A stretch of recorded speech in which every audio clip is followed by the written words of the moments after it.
इस वक्त हम आए हुए हैं सिजुसा पुलिस स्टेशन पे, जहां हमें ये इन्फॉर्म किया गया है कि अलीग्ड अक्यूज़ लुकबी बोजिर को कल रात नॉर्थ लखीमपुर में अरेस्ट किया गया है और जहां आज उन्हें कस्टडी पे रखा गया है। तो इस केस को हम फॉलो अप करते हुए यहाँ तक पहुँचे हैं। तो आइए इस केस को डिटेली जानते हैं।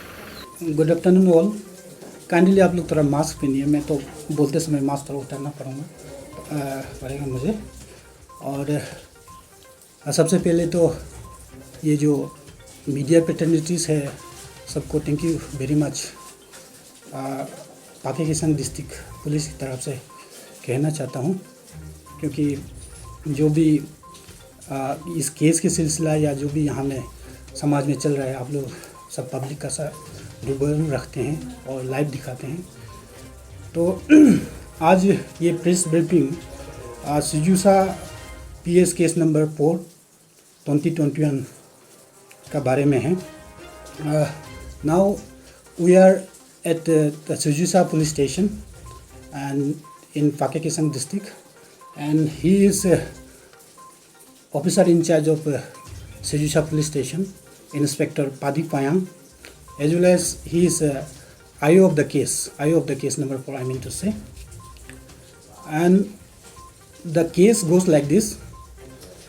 On 26/5/2021, one Sri Jumko Lekam of Digalmuk village, POPS Sijusa of district Pake Kesang, has lodged a written complaint at Oman police station, Itanagar, to the effect that in the year 2018, one Sri Bomli Riba, his neighbor, along with Sri Lukbi Bojir, approached him with a request to allow his minor daughter to stay with Lukbi Bojir with a promise to give her education in school and would take care her as daughter.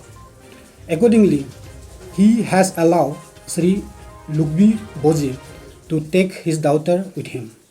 But since then, Sri Lukbi Bojir never brought back his daughter. On his asking through telephone, Sri Lukbi Bojir informed him that his daughter is in a good health. But during this second wave pandemic lockdown session, Sri Lukbi Bojir informed and asked him to come to Itanagar, Panging, Tuting, and finally at Pasigat to take away his daughter. On reaching Pasigat, his daughter was finally handed over to him at Pasigat bus station by Lukbi Bojir and then fled away from there. It was found that his daughter sustained multiple old and fresh injury on her whole body. On queries, his daughter stated that she was brutally subjected with cruelty and physical assault every day by Sri Lukbi Bojir and his wife. Accordingly, on receipt of written complaint, Oman police station Itanagar has registered a 0 FIR. ये पहले 0 FIR Itanagar में register हुआ था. Then the case has been transferred to Sijusa police station. Why? Because the jurisdiction lies in Sijusa.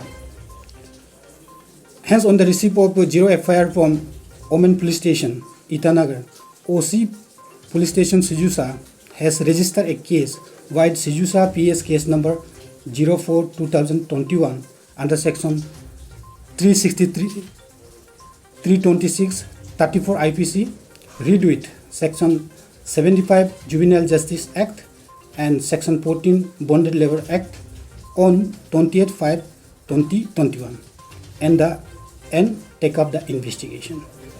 ये case का gist था. This is the gist of the FIR. And after registration of the case, we immediately taken up the investigation and arrest the co-accused Srimati Miti Lego Bojir, who is the wife of prime accused Lukbi Bojir. She was arrested at Yeonkyong on 31/5/2021. And during course of the investigation, we received medical legal certificate. So, as per the medical legal certificate, as per the observation made by the medical legal certificate, the some section added, that is section 376 IPC, that is the rape section, and read with section 6 of POCSO Act. And after that, ये सब करने के बाद तब 3 तारीख को यहाँ हम लोग को एक कोर्ट, सेशन कोर्ट बोमडिला से एक ऑर्डर मिला कि एक्यूज़ का जो डिफेंस लॉयर है उसने इंटरसेप्टर बेल के लिए फाइल किया. Then honourable court order to appear before the court on 7th of this month for the bail hearing. तो उसमें बेल को ऑब्जेक्शन करने के लिए मेरा ओसी कुम पाके किसंग डिस्ट्रिक्ट का और सिजुसा का जो ओसी है, जो इस केस का जो आयो है, तो उसने बहुत सारा पॉइंट ऑब्जेक्शन के लिए लिख के तो पर्सनली उधर गया.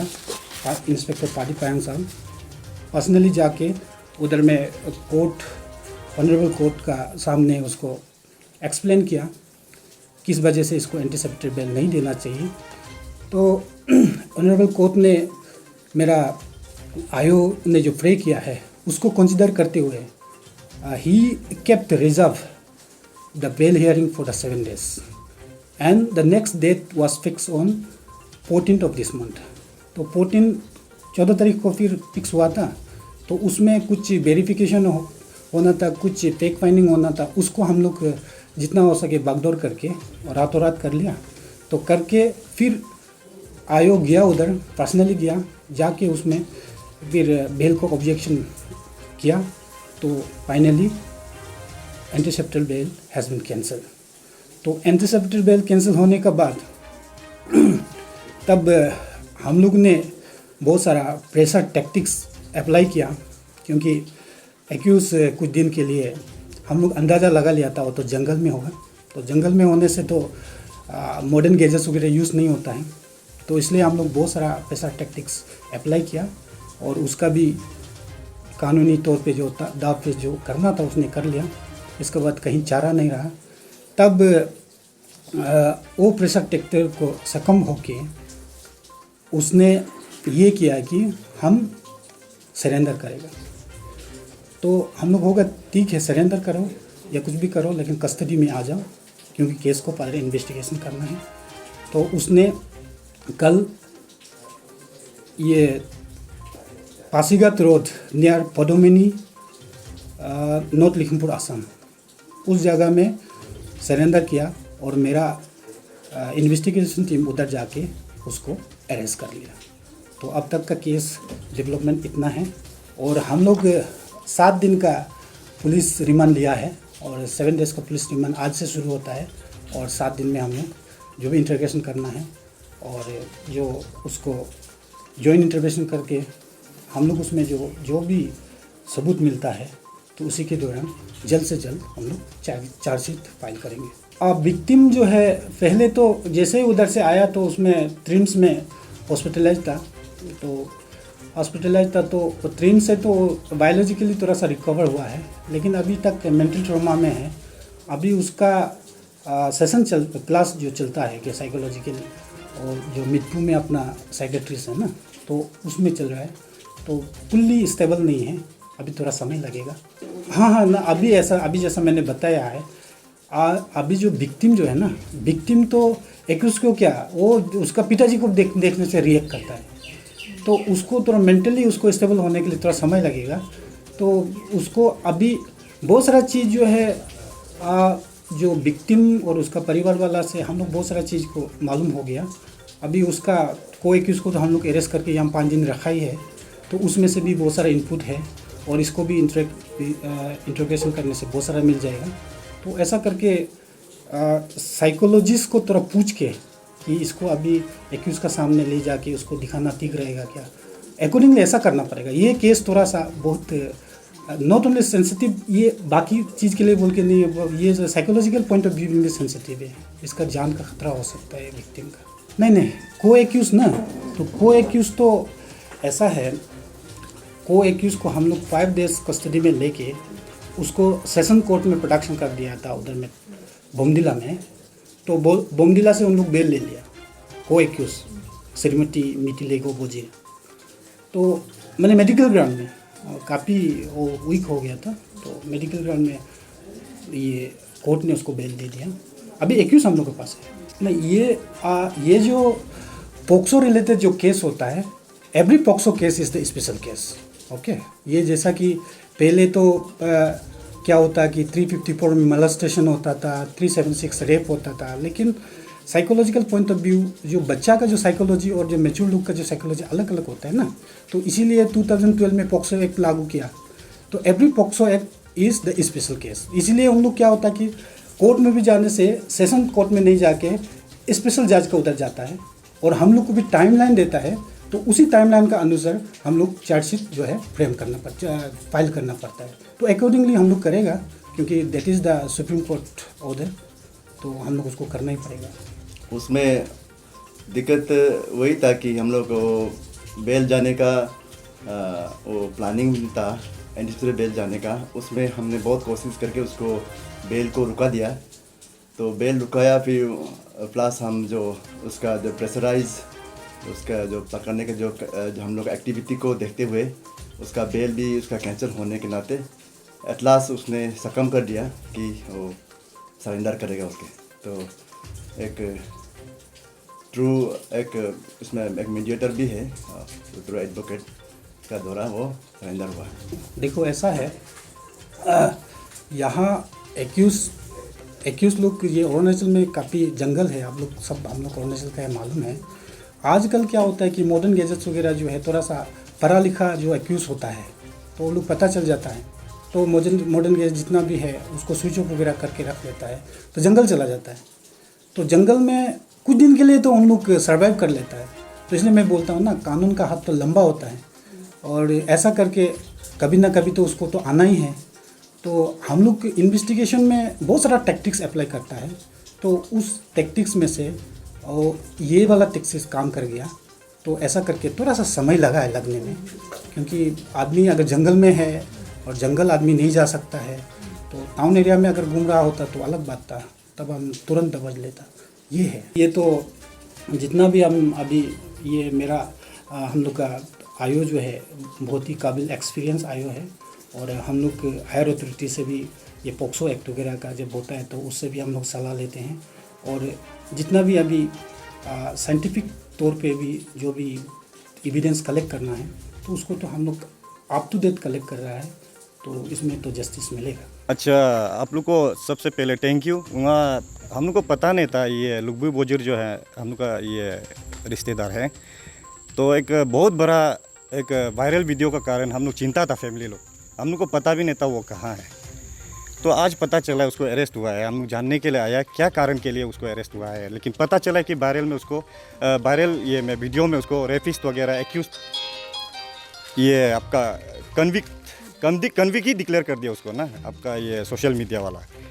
तो मेरा एक रिक्वेस्ट है, अभी पता चला है कि उसने नहीं किया है वो चीज़, और हम लोग का दुख का बहुत बड़ा दुख है मीडिया पर्सन से, आप लोग से कि रिक्वेस्ट है, विदाउट आदमी का कन्विक्ट आप लोग वन साइडेड स्टोरी को पब्लिश नहीं करना चाहिए मेरे हिसाब से। तो जो वायरल वीडियो फैला था उसमें हम लोग बहुत दुख था, वो बच्चा का साथ में ऐसा इंसिडेंट हुआ है बोल के। तो हम लोग भी चिंता था शायद गलत किया होगा, तो कहीं ना कहीं ये गलत चीज़ तो होगा, तो हम लोग भी अरेस्ट होना चाहिए सोचा। आज पता चला है बच्चा का साथ जो रेप हुआ है वो किसी ने किया है, और वो जो मारा पिता वाला जो दागी वगैरह है वो कहानी कुछ और ही निकल गया। वो बच्चा जो पहले से बॉयल वगैरह निकलता था, उसका मेडिकल ट्रीटमेंट का भी है, ये सब था। तो अभी सुनने में आया कि वो फ़िलहाल आपका ये एंटीसिपेटरी बेल के लिए, मीडिया स्टेटमेंट के लिए वो अपना को क्लियर करेगा बोल के मीडिया में, आपका सोशल मीडिया में वो रुक रहा था बोला, तो सुनने में आया है। अभी देखा है तो अरेस्ट तो हो गया, अच्छा है। और मेरा एक रिक्वेस्ट है आप लोग का मीडिया से, विदाउट कन्विक्ट आदमी को रेपिस्ट डिक्लेयर नहीं करने से ठीक है। ऐसा है, रेपिस्ट बोल के कहीं मीडिया में कहीं मेंशन नहीं किया नहीं। मीडिया वाला ने। सोशल मीडिया तो वाइडर रेंज है ना, तो वो तो कोई भी यूज कर, लेकिन कोई भी मीडिया पर्सन ने अभी तक रेपिस्ट बोल के या फिर कल्प्रिट बोल के मेंशन नहीं किया है। एक्यूज जो है, मेन एक्यूज जो पुलिस डिपार्टमेंट की तरफ से कहा गया है उसी को ही मेंशन किया। बाकी सोशल मीडिया में लोग क्या कहते हैं वो तो मीडिया वाला से रिलेटेड नहीं है ना। हम लोग भी जो अपना ड्यूटी, हमने भी कोशिश की थी कि फैमिली वाला से बाइट ले सके, इंटरव्यू ले पाए, लेकिन नहीं मिल पाने के कारण से हमने पुलिस का साइड को डाला, इन परिवार का जो विक्टिम का जो परिवार है जो कह रहे हैं उसका ही लिया। उसमें हम लोग रेस करना था, लेकिन हम लोग को लगा कि कहीं ना कहीं लुगबी बोजिर जो हम लोग का रिश्तेदार है वो कहीं ना कहीं वो भी कन्विक्ट है क्या, हम लोग डिक्लेयर नहीं करना चाहता था कभी। अभी पता चला है कि पाकिस्तान का एसपी ने अभी प्रेस ब्रीफिंग किया है। हाँ, तो एसपी साहब ने बताया कि लुगबीर बोजिर जो है उनका ऊपर में केस रजिस्टर हुआ था 0 FIR गवर्नमेंट BS ईटानगर में। अच्छा। Basing on that the case has been transferred to Seijosa and accordingly Seijosa वो अरेस्ट को इवेट करने के लिए उन्होंने वेस्ट कामेंग डिस्ट्रिक्ट जो कोर्ट है, आप लोग ये हमारा जो ज्यूरिडिक्शन है वहाँ उन्होंने एंटीसिपेटरी हुआ था जो रिजेक्ट हो गया। रिजेक्ट होने के बाद में माउंटिंग प्रेशर होकर के उन्होंने पदुमनी थान। तो इसका ऊपर में आपको कुछ बोलना है क्या? इसका ऊपर में हमको यही बोलना है कि कहीं भी हो, कहीं भी ये उसका ये में कहानी जो चल रहा है उसको वन साइडेड स्टोरी नहीं बनाना चाहिए, मेरा रिक्वेस्ट है। आपको क्यों ऐसा लगता है वन साइडेड है सर? ये इसलिए लगता है क्योंकि उसने खुद बताया है। आपको हाँ, उसने खुद बताया है कि हमने ये गलत काम नहीं किया है, इस गलत काम को किसी और ने किया है। तो मेरा काइंडली रिक्वेस्ट है, मेरा पुलिस डिपार्टमेंट से रिक्वेस्ट है, उसके आपको सोशल मीडिया वाला से भी रिक्वेस्ट है और मीडिया पर्सन से भी रिक्वेस्ट है कि आप लोग फेयर इन्वेस्टिगेशन का साथ दीजिए, बल्कि ना कि वन साइडेड स्टोरी का नीट एंड क्लीन करना चाहिए। तो अभी तो सोशल मीडिया में जो फैल गया वो रेपिस्ट है या ये आपका बच्चा का ये करने वाला है, तो उसमें उसका लाइफ भी उसका जो ज्वाइनिंग फैमिली जो है, हम लोग जो अभी उसका जो ज्वाइनिंग फैमिली है, हम लोग को चिंता हो रहा है कि कहीं ना कहीं वो रेपिस्ट है, तो हम लोग को बहुत तकलीफ लग रहा है। तो इसलिए हम लोग चाहता है कि उसको फेयर इन्वेस्टिगेशन होना है और एक्चुअली वो करने वाला कौन है वो निकलना है। तो थैंक यू आप लोग। Thanks for watching. Please subscribe and hit the bell icon.